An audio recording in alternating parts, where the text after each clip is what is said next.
Thanks again for staying with us on the program TMI Monday. We just gave you an insight into the auditions for Miss ITV Beauty Pageant 2020. The grand finale is for the 20th of this month. That's about 13, 12 days away. So we're gearing up for that, and you look forward to the grand finale as well. Okay, the state of the nation has been a major concern to many people, both the high and the mighty. But it just looked like some say, those at the helm of affairs are really less concerned about the state of the nation. Maybe, just maybe, because they're at the helm of affairs, everything seems to be going on well. They feed well, they can afford fuel, they can do all the good things of life for themselves and their family. So today on the program, we'll look at the state of the nation and how have we dealt with the burgeoning challenges and problems. And interestingly, the more you try to solve one, another springs up. I'm joined now in the studio by Dr. Washington Osifo. Thank you for joining us on the program. Good morning. We also have with us in the studio Pastor Collins Okonofa is a public affairs commentator and analyst. Pastor Collins, thank you for joining us. Thank you. My pleasure to be here. Okay, let me start with Dr. Washington. Yeah. Of all the issues bedeviling the country right now, which of them bothers you the most, or how many of them bother you the most, and why? Yeah, plethora of them, but security is king. Because if you don't stay alive, every other thing would make no sense. I am particularly disturbed with regards to the state of security, because the progress and development that we seek would depend, so to speak, on the gains we are able to, or the response we are able to give to the issues of democracy in this country, in security in this country. I am particularly even more disturbed by the responses, or even none, that is coming, like you said, from those in authority. I don't know why we still don't know, and why we don't want to take steps to even know that democracy is not fun, it is our life. I haven't opted for it. I should think that the proper thing to do is not to trivialize the issues of democracy as it relates to our people on the altar of friendship, because you are from the same political party, because this person is your business ally, because you have one relationship or the other with the next person on the ends of affairs, whether you are in the executive or the legislative arm, it wouldn't matter anymore. Your role as oversight, you won't play it. You are too scared to talk to Mr. President or any governor because they are the head, as it were. I was particularly embarrassed when I saw in the floor of the House what happened in Abuja a couple of days ago, where it was being debated whether to invite the president or not to invite the president. And I saw that the speaker, Gbadabiamila, was not courageous enough to say, in the interest of our people, in the interest of democracy, in the interest of this nation, our people are dying. Our men and women are being killed in their farms and raped, our mothers and fathers. Our children are being shot by armed robbers. Needless death here and there. Nigeria has become another Golgotha. At the end of the day, the speaker is too scared. He's protecting the interest of his party, the All Progressives Congress, that promised change. The PDP, even in the House, that are supposed to give credible opposition, they can't even do that because they want to continue to enjoy the lofty arrangement of the committees by the grace of Mr. Speaker. Haba, you will not always be there. Speak truth to power. Let it be said. If he doesn't know, those before him they have all gone. Others will come after him. Yeah. What will matter is what you did while you were there. I am disturbed. This nation, when I appeared here the last time, I told you, I said, well, I am tired of talking. But unfortunately, if you don't talk, it's going to get worse. Yeah. So we must continue to talk. We must have courage to criticize. Okay. And I said, when there are issues of national discourse, it wouldn't matter the party you belong to. Yeah. Your loyalty must be to your country. On this matter, I am embarrassed. I am ashamed I am worried. Not for myself, but I'm worried for those out there. I am worried for my children and their children's children. I am worried for my neighbors. I am worried because I'm on the street. I see on the faces of Nigerians, there is no joy. It is a hopeless situation. They just live every day, not knowing what will happen the next minute. Life should not be lived by mistake or by error. It should be calculated.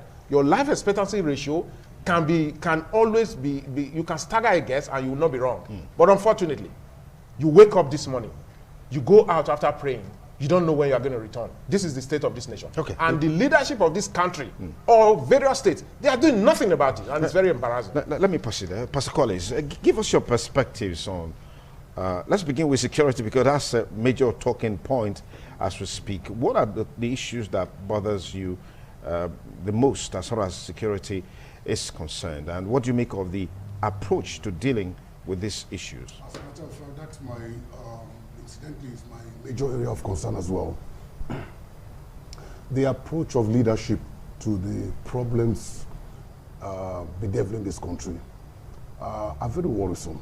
The approach, I mean, so if there's a problem and you see that there is a deliberate attempt to tackle the problem, then it gives hope. But when you find that even from the position of leadership, there's utter hopelessness. I mean, there is problem of a huge dimension, and you don't hear a word, not a word, from leadership. So nothing inspires hope. I mean, I'm sorry to say this, but I'm going to be very blunt.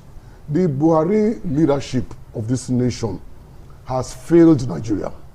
I've always said on this platform that the characteristics of a kingdom derive from the king. How the king is how the kingdom will be. And every time, now let's look at this.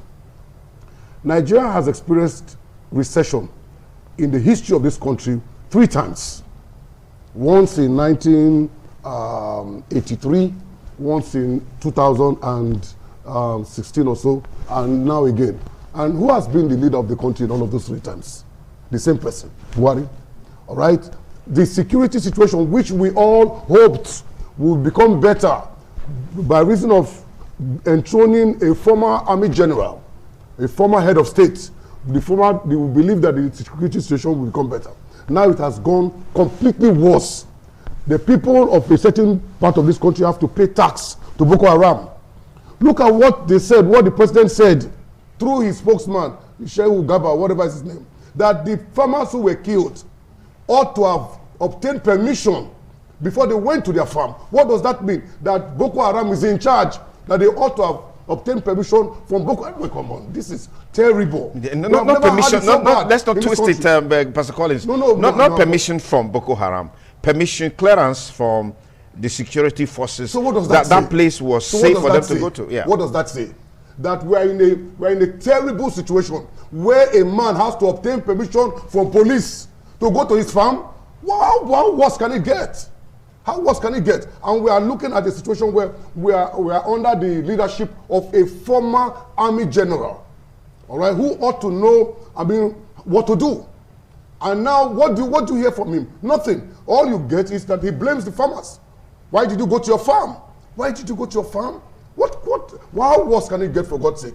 Let me say this again. Buhari has failed this country. And the greatest mistake that Nigerians made in our lives is to bring Buhari as president of this country. I mean, it cannot be worse. All right? As far as I'm concerned, this man has taken us more than 20 years back. But don't you think it would be better you define the areas of failure just to get government attention? In the economy, perfect failure. You know how much I traveled out of the country like 2 months ago. I bought pounds for at 520. I came back, it's 640 now. And this is projected that it will get up to 1,000 naira per pound in the next few weeks. That's just to give you the state of the economy. All right? That's total failure. At the same time, they have raised the price of fuel. At the same time, electricity tariffs have been hiked. How worse can it get? What palliatives do Nigerians get? What kind of succor do we get from government? Nothing. Only to impose hardship On Nigerians, go to the market, you can't buy anything. I was leaving the house. My wife said, give me this, give me this. I said, for what? I gave you the other day. She said, it's finished. And this is the state of the economy. And she's not lying. She's not lying. Everything has gone up. Buhari's government is a punishment on Nigerians. In fact, a violence against Nigerians. And they threaten you not to talk. But we will talk. We will speak, because if we don't speak, we will die. If we speak, let's confront it. Because we have an enemy as a government that has no care whatsoever for the citizens of this country. And we can't continue like this. Okay, let me pass it there. It's the TMI. If you just join us, beautiful Monday morning, X-raying the key challenges bedeviling this country and what we need to do to fathom a pathway to get out of the woods, as they say. Now, these problems have always been there, whether we like it or not. During the administration of former President Goodluck Jonathan, insecurity problems were there. The economic issues were there. I mean, you just name all of this issue. I mean, how do we justify these blame on the current administration? Is that justifiable, Mr. Washington? Well, let me tell you something. My loyalty is to my nation, not to my party. Yes. Because when the sky falls, it will fall on everybody. And of course, it has fallen in Nigeria.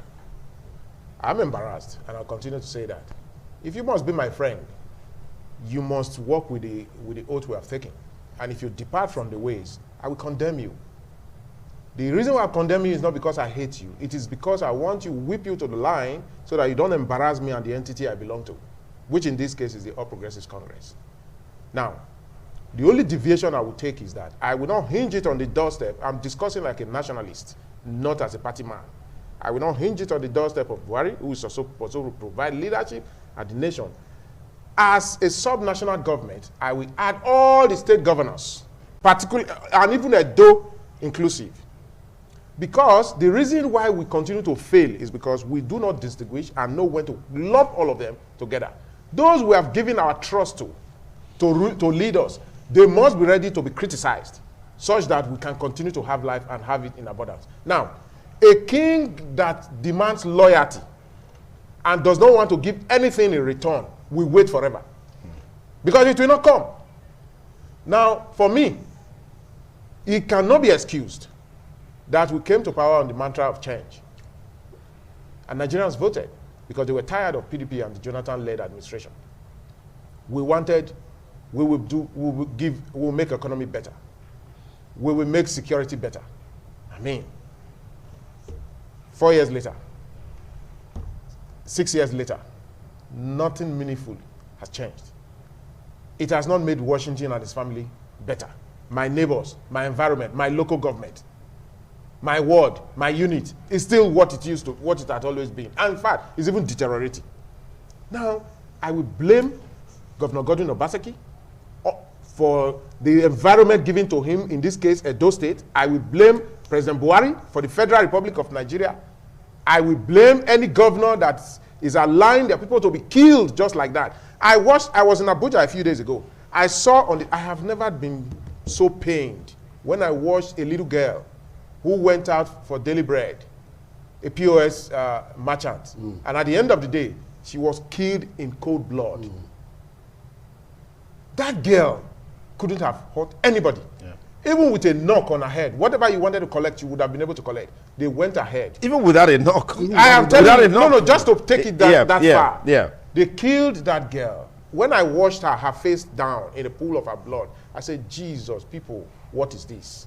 Now, when you see the authority to hoodlums, they will take charge. And I am yet to see a comment from the governor addressing the state on the state of insecurity and giving confidence to the people and threatening those who want to bring us to our knees will be enough at least to keep them indoors. Now, I have assessed, just like exactly what is happening in Nigeria, that is a replica of what is happening in Edo. The reason why we are not taking steps to make progress is that we are quick to push it to Buhari. But there are little things everybody can do, even the local government chairman, to secure your jurisdiction. Okay, that seems to be a direction I want us to focus on now. we've identified the fact that these challenges are real, but what do we need to do to address them? Now, let me tell you something. Whenever you see crime going up, crime rates going up, and the consequences, unemployment going down. Now, because if there is no peace in an environment, investors will not come. Mm-hmm. You cannot be preaching about investors coming on one hand, and they are hearing all over the world, okay, that your environment is insecure. They will not come. Yeah. They will not come. Now, when they don't come, then the job loss is constantly there because of this, what you talked about, the recession that is here. The ones that are ready to come cannot come because there are security challenges. Then those that are supposed to be employed cannot be employed. Then unemployment will be on the rise. Now, what we must do is to ensure that we take responsibility as leaders, assist the police authority, the security agencies, to give them the confidence to be on the street. What is this confidence? They do not have vehicles, facilities and operational facilities for operations. They don't have them. Okay. I am aware that even arms and ammunition, they don't have. Vehicles, they don't have. The manpower is even limited, but if we make use, adequately equip the manpower, do our best to give to them what they need, at least. Now, let me tell you something. Go to the various divisions. They don't have cars. As a matter of fact, they hire buses to do their job. Who fuels those buses? They fuel it by the take, little takes that they take from here. On the road. But if you look at what has happened after the NSAS battle, yeah, where even the confidence of the Nigerian police, the Nigerian police were not the victim of that. They were driven out of their station. Yeah. Then they had conquered them. And even those that were supposed to protect them, because they are human beings like us, they didn't protect them, then that confidence was not there anymore. Okay. Don't also forget, there are no arms, no ammunition, no vehicle. Those who used to rent vehicle, they no longer can rent because there's no take-home. And there are budgetary provisions. And there are budgetary provisions. Yeah, for this year in, year out. Let me just pause it so that I can bring Pastor Collins in. I've heard people say, well, on account of the fact that the security situation doesn't seem to be getting better, we probably need to ease out those given the responsibilities to take charge of the security structures at the level of the police, at the level of DSS, at the level of the Army, Navy, Air Force, and what have you. Yes, can I get your take on that? I mean, this is also another source of concern for many Nigerians. For many of these military chiefs, their tenures have expired. And if it was the case that, oh, well, they're doing so well, and it's not right to change a winning team, then it would be understandable. But these are security outfits that have failed in every respect, whether to protect Nigerians within Nigeria or to protect Nigerians outside Nigeria. So now the question is, why do you retain these same people who have failed in the eyes of many people, and yet their tenures have expired? Why do you retain them? So I said to myself, when a leader is unable or unwilling to deliver, what he first does is to secure the loyalty of the leadership of military outfits, so that at least he knows that he himself is secure and he doesn't care what happens to anybody else. So the question is, why is he retaining these people? He's retaining them because these are the people whose loyalties he's been able to secure.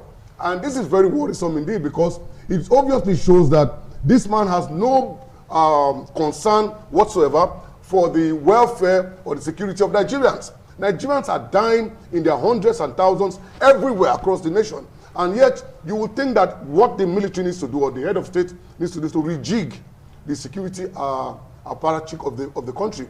But nothing. Everything. The last time we heard, and this will be so many times that we have heard it, he has given the military chiefs marching orders. And you're wondering, marching orders to do what? Or to where?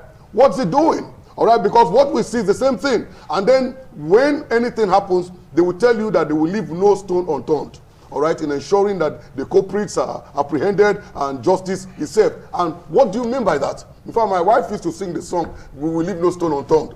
Because, of course, that's what they tell you. We were dealing with right now the aftermath of crime, not the prevention of crime. And that makes the society to be a place where life is nasty, brutish, and short. all right? And we cannot live like that. If you go to other places where people live in insane societies, then you will understand that this country is indeed a jungle, all right? It's a society where it's the survival of the fittest. And that means that you can do anything, you can get away with anything, and nobody cares. Nobody apprehends you, nobody punishes you for whatever you have done wrong. So why we need to keep the service chiefs in their positions in spite of obvious failures is something that's of concern to many of us. Is it that there are no other people within the military hierarchy that can take over? It only shows us the mindset of the man who is at the helm of affairs. Same thing with, at the state level as well. All right, so much goes to the governor as security votes. So what happens to it? What do you do with security votes? So many millions of naira goes to the pocket of the governor. What does he do with it? I am told that even now the police gets 5 million a month as security vote from the governor. Do you know how much he gets? More than almost 700 million. Out of which the police, which is the major security outfit, gets 5 million a month. Come on now. I mean, how do we go forward from there? So when you have people who get to the helm of affairs and they don't care a hoot what happens to the people, then we have a systemic leadership failure. Okay. And that's what we're dealing with in this country. Have we gotten to that point where we need to adopt state police? Some have said, well, state police would be an answer. Others have said, it will be abused by those who will be in charge of state police. Perhaps the best option will be to explore the alternative of using vigilantes and what have you. But most worrisome is the fact that I heard the Sultan of Sokoto saying some few weeks back that it's getting close to that stage where in the north, you're going to the market, you go with AK-47 rifle. You're going to the farm, you go with AK-47 rifle. How do we deal with this issue locally? Yeah. Well, the issue of state police or non-state police, I think the problem is that those that are calling for it, or even those that are advocating or for or against, they don't even know. I think, in my opinion, they have not even tried to do their own research about what it's all about. When I hear some persons in certain jurisdiction, in this case, a subnational government, maybe a governor saying state police. Now the question I ask is this. The alternate that you can do now, which like my brother said just now, assisting the police authority to secure your jurisdiction is 5 million. Do you know what it takes to fund a state police? Now this next one is even the vigilantes, the local vigilantes. Now the local vigilantes are not even funded. But you want them to give their best. That's what I was saying. A king who demands loyalty without giving anything in return will wait in vain. Now, there is nothing to motivate. And because there's nothing to motivate, nobody will lose their life. Because when you die in the line of duty, your family is the greatest loser. Because the government, those you die for, they don't care. And when you have that kind of mentality, there will be no push. Nothing inspires you to give your all. Now, we cannot continue to die for them when they don't care about us. Now, the reality of what must be done is that I want to see the governor within the next few weeks or months, as the case may be, put funds together to buy some armored personnel carriers, the APC, for the police. It will give them confidence. That would be a good place to start from. Let him buy Hiluxes. At least 100 will not be too much, okay, to be distributed in the 18 local government, and a preponderant majority of that number domiciled here in the urban cities to check crime. The moment people start seeing the governor talking and doing this, these guys that are parading and disturbing us, they will go away from here. Now, in the neighboring states here of Delta, life is relatively safer compared to what it is in Edo. Now, what is so disturbing is that they say when you have a problem and you know the problem is half solved. But the problem in Nigeria and Edo here is that even we know we have a problem, we know the problem is even more critical because we stay aloof and we do nothing about it. Okay. Look at the route in my local government. It has become a den for kidnappers and robbers where people die in their numbers. Those that are well targeted are even those in government because they know them. At the end of the day, those in government cannot go back to government and do something to free the passage because they are too scared as commissioners or as members, as it were, to the House of Assembly that doesn't really exist to talk to the governor. Now, the reason why I'm ashamed is that Bajabi Amela, the speaker, he had to tell his people, his colleagues, I have to go and see the president. Do you need to beg the president to come and talk to Nigeria on issue of security? If you had a functional assembly in Edo, again, I go there. Some of us will not be too scared to call Mr. Governor to say, come and explain to Edo people why our people are dying and you are not doing anything about it. Let's understand, of course. Because we belong to the same party, we can't do that. Let's understand, of course. Pastor Collins, I'd like to get your take on this. I over the weekend, I attended a burial, I think, at Umogo Nohwa in Orion local government. On our way back to Benin, we went through Abraka, from Abraka to Agbo, from Agbo back to Benin. The road between Abraka and Agbo is a nightmare. Between Umogo Nohwa and Abraka is a nightmare.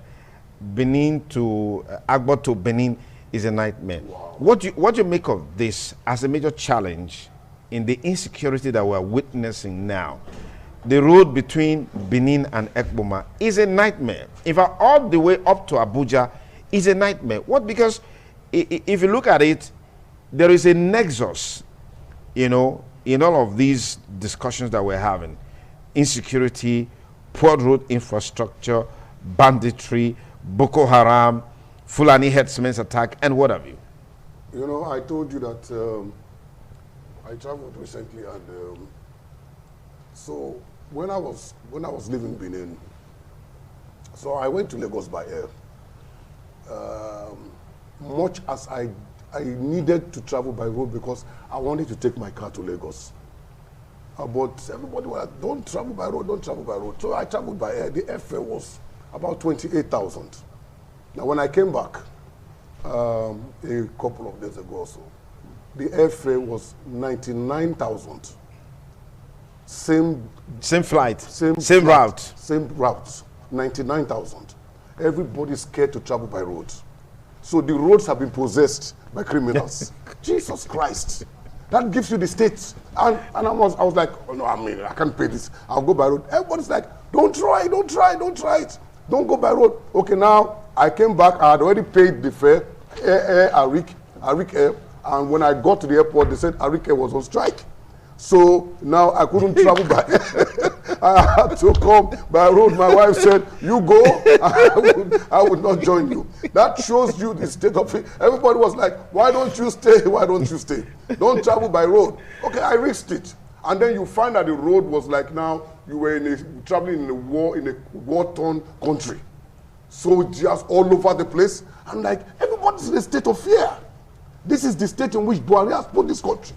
And then you pass through many states as you are coming. You pass through Ondo State, you pass through Ogun State, you get to Edo State. So there's insecurity everywhere. By the time you drive into Edo State, now you can feel the fear is palpable. You can feel it. You can touch it. Everybody's afraid. Even the soldiers on the road are afraid. All right? So how do we get out of this? And so much money is flowing. They tell you in the name of security. In the name of security, they ought to be buying weapons. They ought to be buying vehicles. They ought to be equipping the military. But they are not. They are not. These military guys, the military chiefs, even if the man decides to, can't you honorably resign? I cannot make any change in the state of affairs. What am I doing there? The reason is because in this same insecurity situation, they are making a lot of money for themselves. They are demanding for so much money, but it's not getting down to the boys. It's not getting down to what they ought to be doing with the money. They are not doing it. So traveling by road right now is a nightmare. Even traveling by air, almost unaffordable. So Nigerians, there's no success anywhere, no victory for us anywhere. I'm just so sorry that this is the state in which we have found ourselves. Meanwhile, the people in authority are sitting pretty comfortably. All right, they can afford to surround themselves with so many security personnel and security gadgets, whereas the man on the street is basically on his own, all right? And this is unfortunate.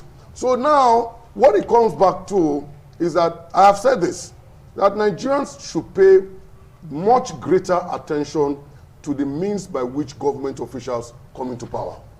All right? Because the state of the nation will always be determined by the person who's at the helm of affairs. Nigerians, I was irritated. I should say I was angry when I saw the attention that Nigerians were paying to the American elections. Biden and Trump. Oh no, this, and I'm like, if half of you can pay this kind of attention to your own elections, we will do much better. You see the amount of money that Nigerians pay for this porn movie that they show on TV, they call Bibi Naija. It's a porn movie. Now you see how many votes they give to the contestants. The contestants. I'm like, and they pay to vote, and they would not go out to elect their leaders. I mean, from leadership to followership, we are all in a big mess in this country. Okay. We should pay greater attention, all right? People go, I was doing the last election, I saw people collecting 10,000, and mortgaging their future without knowing. All right, the problem is in determining who governs this country. All right, so when we miss it at that level, then that's when the problem begins. Let's quickly cap it up now. And the question that I want to raise is the fallout of the hashtag #EndSARS protest.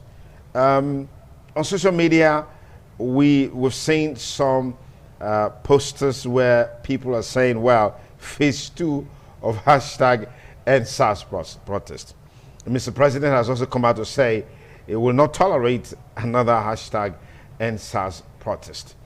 Is there enough justification for this statement by Mr. Washington Yosifo? Well, I think we should not be talking about #EndSARS because SARS is ended. We should be talking about other issues that are confronting us as it is today. Okay. We should end bad governance. So there should be a metamorphosis from hashtag #EndSARS to hashtag end. We need to move. We need bad governance. We need to start having the courage to interrogate the activities of those in power. And the only way we can get it right is when we agree, irrespective of our political parties, to know that our nation is our nation and we do not have another nation. If our loyalty is to our nation, not to the relationship we have with one person or the other, then we'll have the courage to speak the truth. All right? When we are united in truth, there's a lot we can do for ourselves. Now, I don't like I will continue to say, what is happening in Nigeria. I don't like what is happening in Edo. Even if they have all the means to keep security around themselves, it is temporary. Why don't they think about the next person, even in their family, who cannot afford that? That little girl who was killed on that day, okay, it could have been sister to any of us. It could have been daughter to any of us, including those in power. Because when you are in government house, you are anywhere. You don't know what is happening to your cousins, your auntie's son or daughter or whatever. It can happen anywhere. You don't even know what is happening to your wife. She could be in the market and something happens. I also heard that they had the courage, those guys had the courage on broad daylight to visit our people at New Benin Market. How bad? How bad can that get? How bad can that? On broad daylight, when we see things threatening us and we do nothing about it, that is the recipe that is needed to encourage others to come on board and do the same thing. And that is why every day we will continue to harvest new sets of bad boys terrorizing us, because there's hunger in the land. Now, it is no longer viable for you to even encourage them to do anything because it has become so lucrative under 5 minutes to make millions and take life just to be comfortable the next minute. And I want to tell or advise the governor and the security agencies of this state. Now, look, December is here. Ordinarily, without the #EndSARS fallout, of course, what we are reaping today is the aftermath of the #EndSARS, the prison break, and all the whatnot. But what I expected was that shortly after then, a responsible government would have met with the security outfit to give a marching order to mop up the weapons on. And don't also forget, we just concluded elections.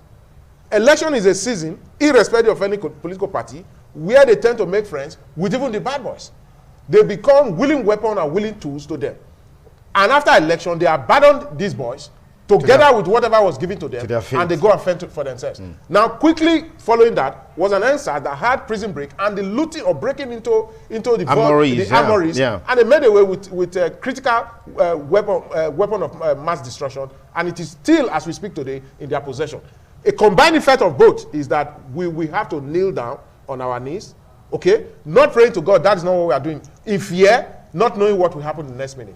And a responsible government has to quickly rise up to this and see the need. Because if you watch today, just like it is going very bad for the Buhari administration in Nigeria on issues of security and littorals of... it's also the same for the states. Now, for Edo today, the governor must know, and he must be told the truth, that his popularity is nosediving on this issue of security.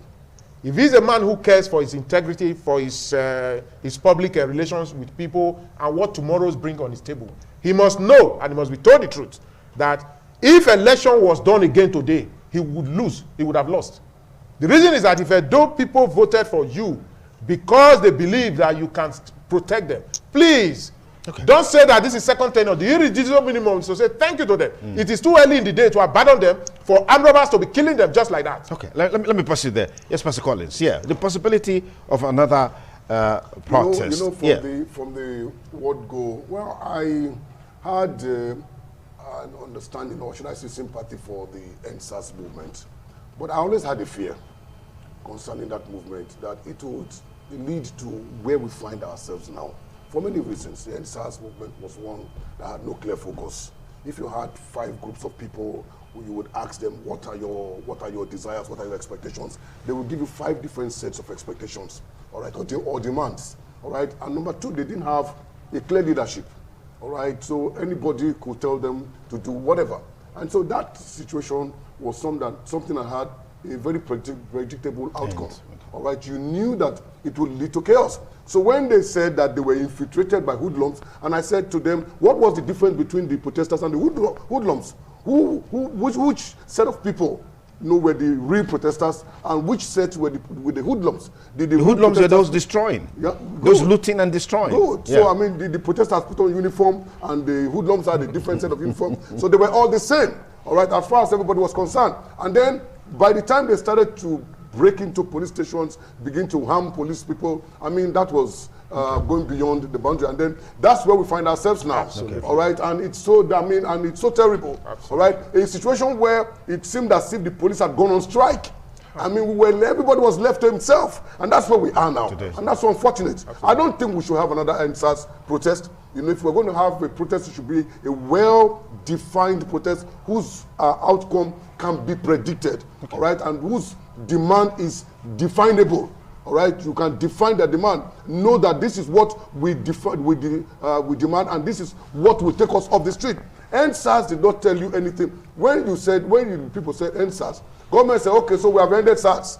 We now have SWAT. And the people said, no, they said not end police. Are you going to end police? Take police off the street for a day and then see what will happen. All right, and that's where we find ourselves now. All right, thank you, gentlemen, for the useful insights you brought to bear on this conversation. Certainly, if I had more time, probably will accommodate more. Pastor Collins, thank you for coming. Thank you very much. And Pastor Washington, thank you for coming. My pleasure.